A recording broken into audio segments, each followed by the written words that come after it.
प्रियदर्शकाः नमस्कारः।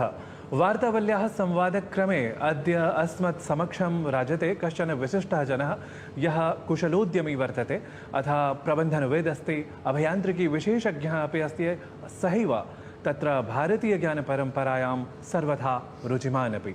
असौ अस्ति अत्र उपस्थितः डॉक्टर अखिलेशवर्यः। महोदय नमस्कारः।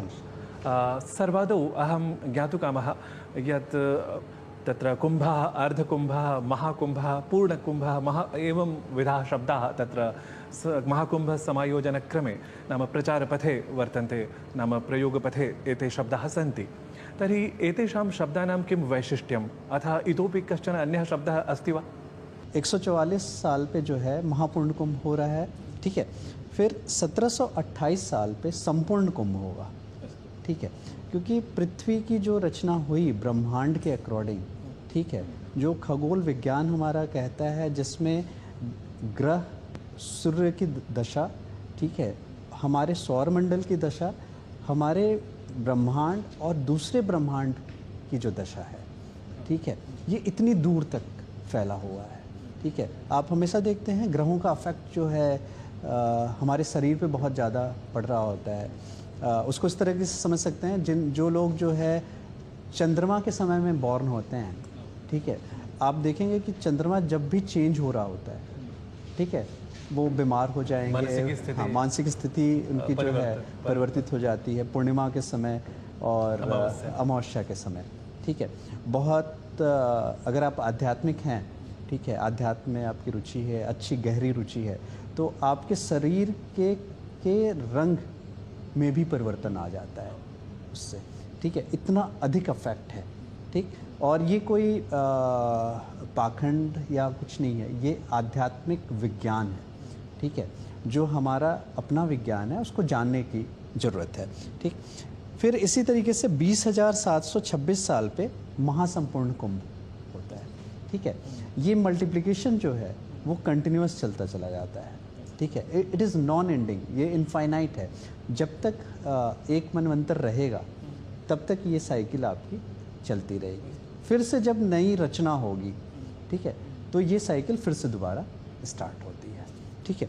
फिर इसी तरीके से सहस्त्र कुंभ होता है जो 2,48,832 साल पे आता है, ठीक है। इसके बाद जो है महासहस्त्र कुंभ आता है जो 29,85,984 साल पे आता है। तो ये शास्त्र संदर्भ, हाँ, हमारे पुराणों में इसको बहुत प्रॉपरली आप पुराणों को पढ़िए, या हमारे ब्राह्मण पढ़ सकते हैं, ग्रंथ को पढ़ सकते हैं, 17 ब्राह्मण हैं हमारे, उनको पढ़ सकते हैं, वेदों को आप पढ़िए, हाँ। तो इसकी चर्चा है, कहीं ना कहीं प्रॉपरली तरीके से डिफाइंड है, हाँ। इसके अलावा एक एवं वर्षाणि अपि परिगणितानि, हाँ, सहस्रवर्षेभ्यः 2,00,000 वर्षात्, एग्जैक्टली, ये सारी चीज़ें डिफाइंड हैं। ये हमारे वैदिक गणित के अंदर जो है, खगोलीय विज्ञान में एक पार्ट होता है वैदिक गणित का, ठीक है। या एस्ट्रोलॉजी में आप लोग एक सब्जेक्ट, आप खुद भी पीएचडी हैं इसमें संस्कृत में, तो गणित और फलित एक सब्जेक्ट है आपका। तो गणित का ये सब्जेक्ट ही है, ठीक है। गणित को आप जब सूर्य विज्ञान पे, सौर ऊर्जा की बात नहीं कर रहे हैं, सूर्य विज्ञान, सौर विज्ञान की जब हम बात करते हैं, तो वहाँ पे ये प्रॉपरली खगोलीय विज्ञान के अंदर डिफ़ाइन किया जाता है, ठीक है।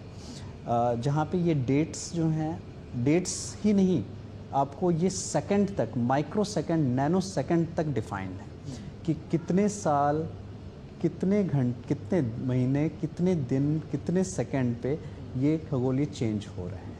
ये इतना परफेक्ट जो है डिफ़ाइन होता है। कुंभ शब्दस्य तात्पर्यं वस्तुतः नाम सर्वे जानन्ति, कुम्भः नाम कलशः, कलशविशेषः नाम देवासुरसङ्ग्रामसम्बद्धः कश्चन तत्र एवं, परन्तु कुंभ शब्दस्य वैज्ञानिकम् अर्थम् अपि तत्र भवान् विशदयति? कुंभ का वैज्ञानिक तात्पर्य अगर हम लोग बात करते हैं, कुंभ मतलब कलश, ठीक है। कलश से गिरा हुआ अमृत इन 4 जगह आया, और जब ये समय खगोलीय रचना में जब ये समय होता है, तो जो हमारे तारे हैं, हमारा सबसे पास का जो तारा है वो सूर्य है, ठीक है, हमारे सौरमंडल का तारा। हर सूर्य का अपना सौरमंडल होता है, और हर तारों का अपनी शक्ति होती है, ठीक है, अपनी प्रकाश की किरणें होती हैं जिससे सारे ग्रहों पे रोशनी होती है। ठीक है, सूर्य ही, ये तारा ही कारक होता है किसी भी ग्रह की रोशनी के लिए। ठीक है, हम जो दिन रात ये देख रहे हैं वो उसी के कारण ही देख रहे हैं। ठीक है, तो ये जो पीरियड है, इस खगोलीय गणना के समय में जो सूर्य की रश्मियाँ पृथ्वी पे पड़ती हैं, ठीक है, इन जगहों पे जब वो पृथ्वी पे उस जल में पड़ रही हैं, तो वहाँ का जो जल है वो एंटीबैक्टीरियल, एंटीवायरल हो जाता है। ठीक है, वो इतना परफेक्ट हो जाता है उस समय कि आप उस जल को जिस तरीके से चाहें, जैसा चाहें, मेडिसिनल और आध्यात्मिक तरीके से, विज्ञान के तरीके से।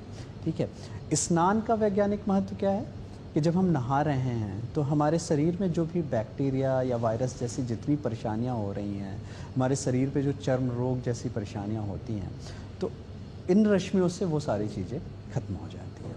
ठीक है, ये इन पर्टिकुलर डेज़ में ही होता है, ये नियम है।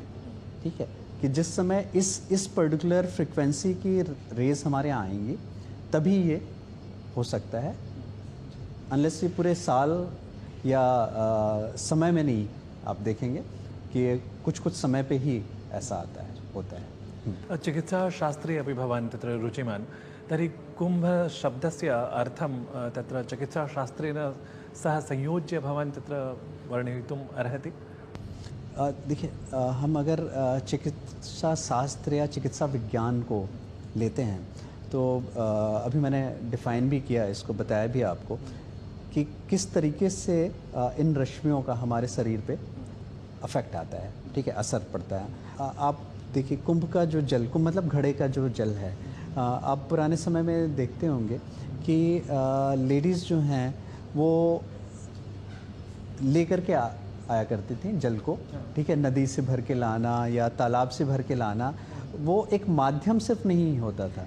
ठीक है, लोगों के यहाँ कुआं भी होता था और जल वहाँ पे होना एक अलग बात है।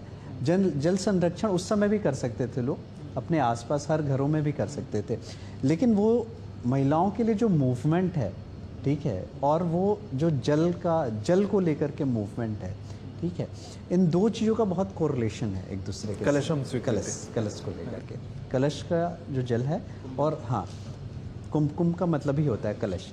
ठीक है, और आपके शरीर का जो बॉडी की फ्रिक्वेंसी, बॉडी का जो आपका ब्लड है, ठीक है, खून जो हमारे शरीर के अंदर है, और जो जल आप कलश में लेकर के आ रहे हैं, आप जब भी कलश को लेकर के चलिए तो कलश में जो है जल सिंपल दो तरफ मूव होता है। ठीक है, आपकी बॉडी जैसे मूव हो रही है, आप राइट पैर आगे बढ़ाते हैं तो आपका जल जो है लेफ़्ट तरफ जाएगा, कुंभायतनम एकदम, और जब आप लेफ़्ट पैर बढ़ाएंगे तो जल जो है राइट साइड होता है। ठीक है, और उसको ये कह सकते हैं चर्निंग, एक तरीके से वो घूम रहा होता है, मंथन हो रहा होता है उसका। ठीक है, ठीक इसी तरीके से आपके बॉडी का जो ब्लड है, ठीक है, जब हम दो मैग्नेट को एक साथ रख देते हैं तो रिपल्सन होता है। ठीक है, अपोजिट मैग्नेट को रखते हैं तो अट्रैक्शन होता है। सेम यही काम जो है जल के साथ और आपकी बॉडी के साथ जो है उस समय हो रहा होता है।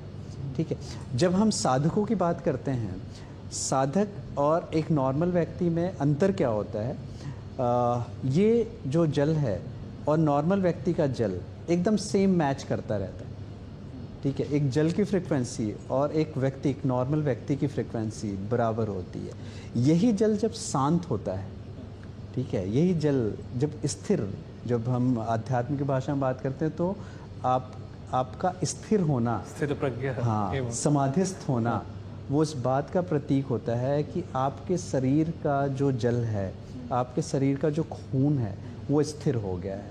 आप किसी भी दशा में रहेंगे, आप दौड़ भी रहे होंगे, वो जल आपका स्थिर रहेगा, उसमें मूवमेंट नहीं रह जाती है किसी तरह की। तो ये विज्ञान है कंप्लीट। महोदय, अत्र भवान् विशेषतः नाम ज्ञानविज्ञानतत्त्वानि यानि विशदितवान्, मन्ये तेन समग्रविवरणेन अस्मदीयदर्शकाः ये सन्ति ते उपकृताः भवेयुः, वयमपि उपकृताः। अत्र भवद्भ्यः पुनरपि अहं धन्यवादान् विज्ञापयन् अस्मि। नमो नमः।